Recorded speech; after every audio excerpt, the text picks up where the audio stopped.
If you're a new life coach, save this video because I'm going to share with you 10 things that I've learned about being a life coach. I've been doing this for over 14 years, so you definitely want to save this video. Number one is most people don't want change. They just want their pain to stop. So whatever they come to you for, if they come to you because they lack confidence, they're having that pain. In order to heal that pain, that takes so much truth, so much honesty, so much work that most people will not achieve that level of healing and that level of success that they say that they want, simply because they just want to feel better. And that's okay. We all go through that season, but that's just the reality. This one is huge, but if you learn it quick, you'll save yourself some time. This one is, sometimes you will care more about your clients' goals and dreams than they will. And it's simply because, just think about why you want to be a life coach, because you like to see people happy. You like to see them get what they say that they want. That's why you help people naturally, right? And so when someone pays you, now you really feel like a different level of obligation to help them achieve that goal. And the person that hires you, please understand this. They are fighting through so much childhood trauma, adulthood trauma, just like things that they haven't dealt with that has nothing to do with you.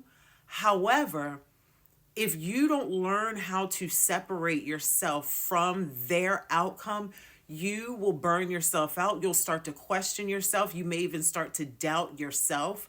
But if you start to doubt yourself, always reflect back to you and how you have been able to achieve what you have. Because I've often had to do that, like think to myself, like, girl, it's not you. You have been able to do exactly what you're telling people to do, and you have been able to achieve your goals. So know that part as well. You might care a little bit more than they do sometimes. The next one is, when your client is inconsistent with the things that they say that they're going to do, understand that they're not lazy. It's fear-based. It's not something. It is the story that they are telling themselves, right? So even for yourself, just think about yourself. Think about things that you've done in your life, and you look back and you say, oh my goodness, like, what was I thinking? I often say that, like, we never, like, if you think back to, like, say a guy that you used to date, and you look at him, you've seen him, and you'd be like, oh, you look at him, you'd be like, oh my God, Lord, what was I thinking? We never say, Lord, what shoes did I have on? What coat did I have? What earrings did I have on? What shirt, what pants did I have on? We don't say that. We say, Lord, what was I thinking? So the story that they're telling themselves is what's holding them back. It's not because they're lazy. It is not laziness. People are not.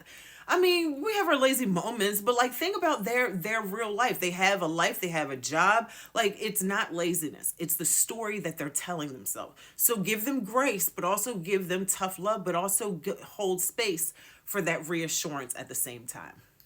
I think we're on number 5. But anyway, number 5, your own healing, you life coach, will be triggered over and over and over again as you help your clients, right? So as your clients come to you with issues, typically it's issues that you yourself have overcome.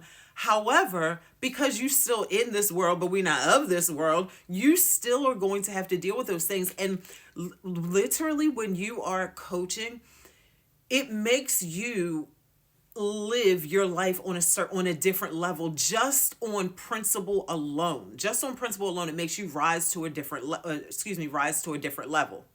If you're telling your clients to work out every morning and you yourself aren't working out, like, you're going to not feel good about that. So you're going to be triggered, okay? You're going to have to continuously work on your own self, your own healing, and making sure that you're in alignment with what you're telling your clients to do. Are you still doing that? Is that a practice that you are still implementing?